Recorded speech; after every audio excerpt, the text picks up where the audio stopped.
জুলাই গণ অভ্যুত্থানের প্রথম শহীদ বেগম রোকেয়া বিশ্ববিদ্যালয়ের ছাত্র আবু সাইদ হত্যার ঘটনায় মানবতাবিরোধী অপরাধের মামলার বিচার শুরু হলো আজ। এ নিয়ে জুলাই হত্যাযজ্ঞের ৩টি মামলার বিচার শুরু হলো। অন্যদিকে ট্রাইব্যুনাল ১-এ সাক্ষ্য গ্রহণের তৃতীয় দিনে আবু সাইদকে হত্যার বিবরণ তুলে ধরে সাক্ষ্য দিয়েছেন দুইজন। বিস্তারিত জাভেদ আক্তারের প্রতিবেদনে।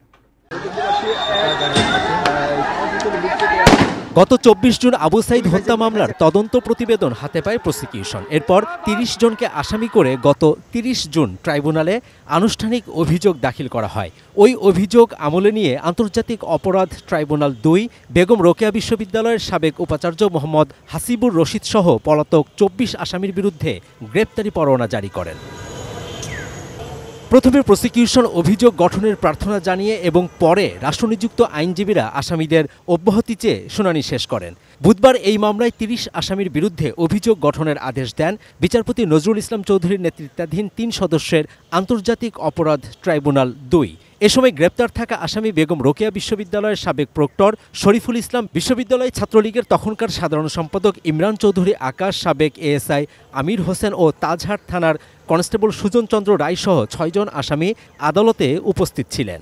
চার্জ গঠন হয়েছে ২৭ এবং ২৮ আগস্ট ওপেনিং স্টেটমেন্ট এবং সাক্ষ্য গ্রহণের জন্য দিন ধার্য হয়েছে।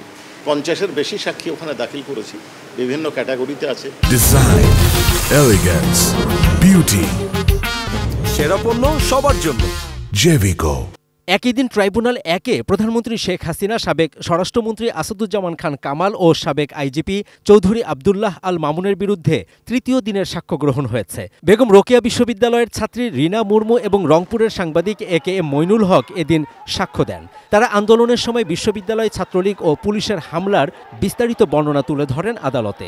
এনটিভির সাংবাদিক মইনুল হক সাহেব, উনি আবু সাইদের যে হত্যাকাণ্ড সম্প্রচার করেছিলেন, সেই সম্প্রচারের র ফুটেজের একটা কপি উনি ট্রাইব্যুনালে প্রদর্শন করেছেন। রিনা মুর্মু, শেখ হাসিনা, বিশ্ববিদ্যালয় কর্তৃপক্ষ এবং পুলিশ প্রশাসনকে দায়ী করেছেন। এই দুইজন সাক্ষী দিয়েছেন, তাদেরকে ডিফেন্স পক্ষ থেকে জেরা করা হয়েছে। রামপুরায় কার্নিশে ঝুলে থাকা এক ব্যক্তিকে পুলিশের গুলি করা সংক্রান্ত মামলার তদন্ত প্রতিবেদন প্রসিকিউশনে জমা দিয়েছে তদন্ত সংস্থা। এতে সাবেক ডিএমপি কমিশনার হাবিবুর রহমান ও খিলগাঁও জোনের সাবেক এডিসি রাশিদুল ইসলাম সহ ৫ পুলিশ সদস্যকে আসামি করা হয়েছে। Javed Akhtar, ATN news, Dhaka.